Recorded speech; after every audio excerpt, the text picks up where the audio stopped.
Hey YouTube, XX Panzer XX here, and my package just came in with my new Axis and Allies miniatures.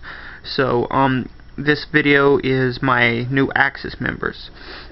Before I start this video, I would like to say that I'm dedicating this video to the two newest, Axis and Allies YouTube video makers. Axis Italian Axis and 13-7 Miniatures. Both those guys have, some potential, and I'd like to see them get pretty big with Axis and Allies miniatures, so this video is dedicated to you guys. Okay, first thing I gotta say is I took my friend and fellow Axis and Allies miniature YouTuber Delion Francis 60's advice, and I bought another map pack. I bought the Eastern Front map pack, which I love the maps in them. They have 3 really big maps that are really good. And I also ordered a bunch of Axis and a bunch of Allies. Alright, let's take a look at the Axis first. Alright, first thing I got here is the Flammenwerfer 35. Now, as you notice, this is just, most of its stats is that of a regular soldier. Speed 1, defense 4, it's only 5 points to deploy, and it only can attack at short range. But at that attack range, it does 10 against soldiers and 7 against vehicles. And as a flamethrower ability, which means if you roll 3 or more 6s, then the target is immediately destroyed, which can be very, very useful. So I really like this unit. My second one is an MG34 machine gun team.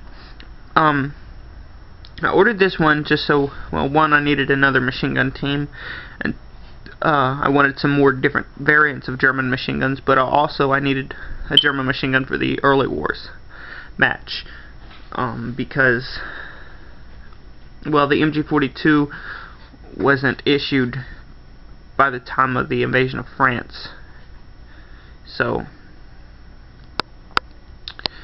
they were still using the MG34, so I needed this one. Alright.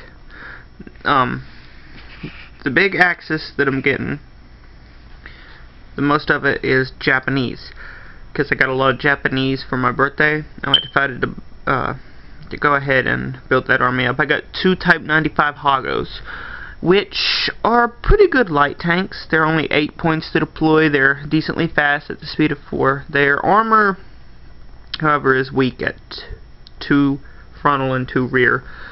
Against infantry, they do decent at 7.76, and against tanks, they do not bad at 8.75. You know, they could take out light tanks and half-tracks and armored cars and stuff.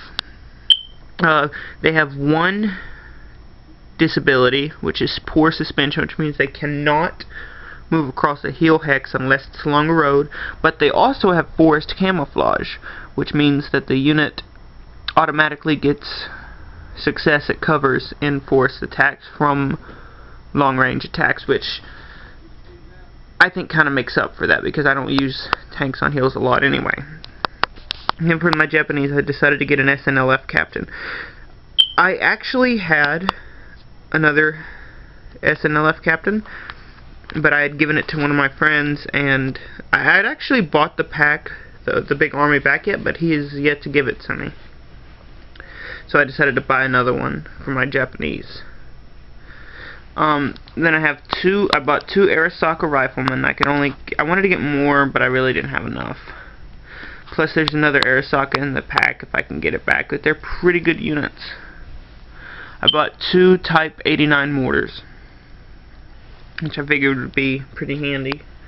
And they're pretty good against infantry, like most light mortars.